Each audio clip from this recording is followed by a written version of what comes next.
ছোট্ট এই দোয়াটি 40 বার পড়লে আপনার জীবনের সমস্ত অভাব দূর হবে এবং মুহাদ্দিসিনরা বলছেন অকাল্পনিক রিজিক অথবা গুপ্তধন আল্লাহ সুবহানাহু ওয়া তাআলা আপনাকে প্রদান করবে। গুপ্তধন, এবং আল্লাহ বলছেন পৃথিবীর মধ্যে যত খাজানা আছে, মাটির নিচে স্বর্ণের কলস আছে না নাই? মাটির নিচে স্বর্ণের কলস আছে, মাটির নিচে অজস্র সম্পদ আছে। ওয়ালিল্লাহি খাযাইনুস সামাওয়াতি ওয়াল আরদ, এই গোটা আসমানে অথবা গোটা জমিনের নিচে যত খনিজ সম্পদ আছে, সমস্ত সম্পদের মালিক আল্লাহ রাব্বুল আলামিন বলছেন আমি আল্লাহ একা নিজে। সুবহানাল্লাহি ওয়া বিহামদিহি সুবহানাল্লাহিল আযীম। সুতরাং কেউ যদি সেই অকল্পনিক রিজিক নিজের জীবনে আনতে চায়, অনেক মুহাদ্দিসিনদের মত আমি পেয়েছি, তারা বলছে এই দোয়াটি যদি কেউ 40 বার পড়তে পারে, আল্লাহ সুবহানাহু ওয়া তাআলা তাকে অকল্পনিক রিজিক অথবা গুপ্তধন প্রদান করে তার জীবনের সমস্ত অভাব অনটন আল্লাহ পাক দূর করে দিবে। ওয়া মান ইয়াত্তাকিল্লাহা ইয়াজআল লাহু মাখরাজা ইয়ারযুকুহু মিন হাইসু লা ইয়াহতাসিব। তোমরা আল্লাহর উপরে তাকওয়া অবলম্বন করলে আল্লাহ পাক লা ইয়াহতাসিব, বেহিসাব রিজিক, সেটা কত হতে পারে। ইন্না রাব্বাকা ইয়াবসুতুর রিজকা লিমান ইয়াশা ওয়া ইয়াকদির, সেই রিজিকের কোনো পরিমাণ নাই। ইয়াকদির, আল্লাহ যা চাইবে, লিমান ইয়াশা, যে পরিমাণ চাইবে সেই পরিমাণ আল্লাহ পাক আপনাকে দিয়ে দিবে। সেটার পরিমাণ কত হতে পারে?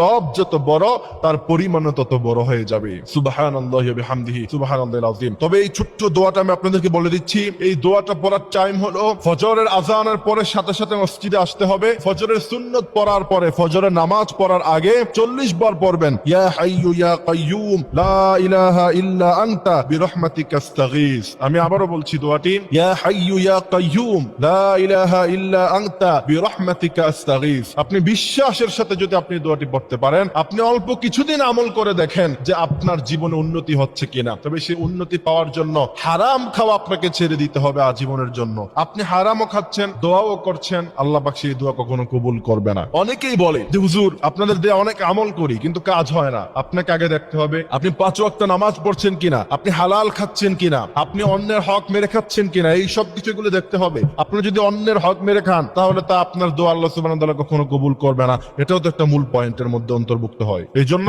প্রিয় ভাইয়েরা আমার, যদি আপনি আপনার দোয়া আল্লাহ সুবহানাহু ওয়া তাআলার কাছে কবুল করাতে চান, অবশ্যই আপনাকে পবিত্র থাকতে হবে। অন্যের মাল ভক্ষণ করা যাবে না, অন্যের সম্পদ ভক্ষণ করা যাবে না, হালাল খেতে হবে, হারামের সাথে কোনো সম্পর্ক রাখা যাবে না, 5 ওয়াক্ত নামাজ আপনাকে পড়তে হবে। এই জন্য দোয়া কবুলের প্রথম শর্ত হচ্ছে হালাল খাওয়া। কেউ যদি চায় যে তার জীবনের দোয়াগুলি কবুল হোক, প্রথম শর্ত কি?